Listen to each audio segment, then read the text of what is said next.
Full beauty of oration and beauty of accent کے ساتھ وہ بولا کرتی تھیں. یہ ان کا کمال یہ وجہ تھی کہ ماریشس کی خواتین میں، سنی خواتین میں، انہوں نے اپنے زباندانی کی بنیاد پر دین و سنت کے کارہائے نمایاں انجام دیے اور مسلک اعلیٰ حضرت کی تربیت و اشاعت میں ایک نمایاں کام انجام دیا. خواتین کا ہر جمعے میں ان کی تفسیر قرآن میں اکٹھا ہونا پورے جزیرے سے اس بات کی علامت ہے کہ یقیناً ان کی بات مؤثر ہوا کرتی تھی. جس سے دو بات نکلتی ہے، اثر رکھتی ہے، پر نہیں طاقت پرواز مگر رکھتی ہے. اسی تاثیر دل کا اثر ہے کہ حضرت سیدہ عاکفہ مبلغہ اور معلمہ ہونے کی حیثیت سے انہوں نے مسلک اعلیٰ حضرت کے ایک بے لوث سپاہی کی حیثیت سے انہیں کارہائے نمایاں انہوں نے انجام دیے ہیں. عشق رسالت کو انہوں نے سینوں میں اتارا ہے. خواتین کے ماں اور بہنوں کو یہ سکھایا ہے کہ مسلک اعلیٰ حضرت کیا ہے، طریقہ اہل سنت کیا ہے، مذہب غوث اعظم کیا ہے، سرکار غریب نواز کا مقام کیا ہے. اور اس کی وجہ یہ تھی کہ 11ویں شریف ہو جائے یا میلاد النبی کا موقع ہو یا پھر سرکار غریب نواز کا سالانہ فاتحہ ہو، وہ بزرگان دین کے وہ تمام ایام کو حسن خوبی کے ساتھ خواتین میں منایا کرتی تھیں. یہ بڑی اہم بات ہے کہ سب سے پہلی درسگاہ بچوں کے لیے خواتین ہوتی ہیں، مائیں ہوتی ہیں، گھر ہوتا ہے. بچوں میں جو شعور پیدا ہوا ماریشس میں، وہ اسی بنیاد پر کہ وہاں مائیں جو تھیں وہ مسلک اعلیٰ حضرت کی پابند تھی. یہی وجہ تھی کہ آج بھی ماریشس کے جزیرے میں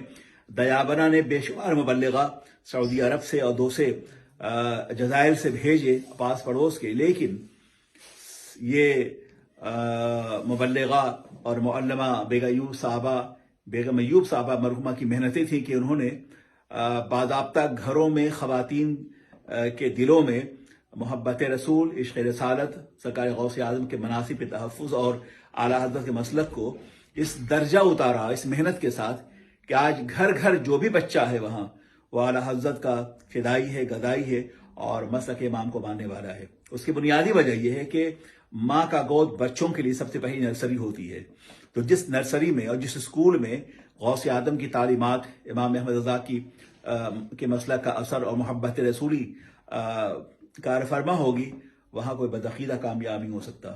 آج وہ ہمیں موجود نہیں ہے، مگر ان کی کوششوں سے انہوں نے اپنی پوری زندگی میں صرف ایک ادارہ نہیں کئی ادارے بنوائے، جہاں ان کی محنت گزشتہ 50 سالوں سے رہی. سنی رضوی سوسائٹی کے حوالے سے انہوں نے صرف ماریشس ہی نہیں بلکہ ماریشس کے آس پاس جو جزائر ہیں، چاہے وہ سیشل ہو، چاہے وہ مڈغاسکر ہو، اور آگے جا کے ساؤتھ افریقہ ہو، اور افریقہ کے مختلف جو ممالک ہیں، اور اس کے علاوہ پاکستان میں بڑا کام کیا انہوں نے. تو اس لحاظ سے بیگم ایوب صاحبہ اپنی تمام تر مصروفیات کو انہوں نے مسلک اعلیٰ حضرت کی اشاعت کے لیے نظر کر رکھی تھی. آج وہ ہمیں موجود نہیں ہیں، مگر انہوں نے کئی ایک ادارے خواتین کے لیے جو انہوں نے اسٹیبلش کیے ہیں، اور ان کی زندگی کے آخری لمحے تک ہزاروں خواتین جمعے کے دن ان کی تفسیر قرآن کی بز میں حاضر ہوا کرتی تھی. تو مجھے یقین ہے کہ ان کے بعد بھی ان کی لیگیسی کو اور ان کے دینی اور مسلکی اور مذہبی اس کاروان حیات کو آگے لے چلنے کے لیے ان کے گھر سے ایسی بچیاں یقیناً ہوں گی جو اس مشن کو آگے بڑھائیں گی. اور اس کے علاوہ مجھے بے پناہ توقع ہے، امید ہے حضرت حافظ قاری اظفر صاحب سے، جو کہ بیگم ایوب صاحبہ مرحومہ کے صاحبزادے ہیں، بڑے صالح ہیں اور بڑے متحرک ہیں اور مبلغ بھی ہیں. وہ یقین ہے کہ جزیرے میں جہاں ان کے ابا حضور حضرت مولانا ایوب رضوی اور ان کی والدہ بیگم ایوب صاحبہ نے جو کام چھوڑا ہے، اس کام کی تکمیل کے لیے وہ بہم کوشش کریں گے. اور اس مشن کو آگے بڑھانے کے لیے اگر مجھ جیسے لوگوں کی ضرورت ہوئی تو یقیناً ہم جیسے لوگ حاضر ہیں ان کے لیے. حضرت مولانا ایوب رضوی اور ان کے برادر اکبر مبلغ اسلام حضرت علامہ ابراہیم خشت صدیقی رحمۃ اللہ تعالی علیہ کی دعوت پر میں کئی بار ماریشس حاضر ہوتا رہا ہوں اور جاتا رہا ہوں، اور ان حضرات کی بڑی نوازشات رہی ہیں مجھ پر آج سے نہیں گزشتہ 30 سالوں سے. تو میں اپنے آپ کو اس خانوادے سے الگ محسوس نہیں کرتا. میں سنی رضوی سوسائٹی کا مبلغ کل بھی تھا اور آج بھی ہوں، انشاءاللہ دم آخر رہوں گا، اور اس مشن کی تکمیل کے لیے جہاں بھی میری ضرورت پڑے گی انشاءاللہ میں حاضر رہوں گا. اللہ تعالیٰ ان بچوں کو خوش رکھے اور اسی تاب و توانائی کے ساتھ کام کرنے کی توفیق عطا فرمائے. بیگم ایوب صاحبہ آج بھی ہمیں موجود ہیں اور جب بھی میں ماریشس جایا کرتا تھا بے پناہ مجھ پر شفقت فرمایا کرتی تھی. یہاں انگلینڈ مانچسٹر تشریف لائیں تو بھی مجھے بلوایا اور میں حاضر ہوا, اور بہت دیر تک جو گفتگو ہوتی رہی وہ تحریکی اور تنظیمی حوالے سے.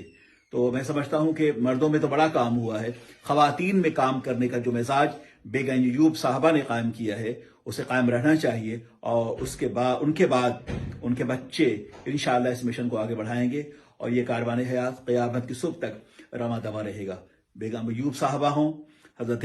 مولانا ایوب رضوی ہوں, علامہ ابراہیم خسرو صدیقی قادری رضوی ہوں, وہ ہمارے دلوں میں زندہ ہیں اپنے مشن کے ساتھ, اپنی تحریک کے ساتھ, محبت رسولی کے ساتھ, اور اپنے آقاؤں کی نسبت کے ساتھ, اپنے جوہد مسلسل کے ساتھ, اپنی آہ سحرگاہی کے ساتھ, اپنے اخلاص کے ساتھ, اپنے درد دل کے ساتھ, اپنے اثار کے ساتھ, اپنے جذبہ صادق کے ساتھ وہ زندہ ہیں. انشاءاللہ زندہ رہیں گے. جو اللہ کے نبی سرور کائنات صلی اللہ علیہ وسلم کے دین کا خادم ہوگا وہ مرنے کے بعد بھی زندہ ہے, اس یقین کے ساتھ کہ میرے جنازے پہ رونے والوں, فریب میں ہو بغور دیکھو, مرا نہیں ہو غم نبی میں.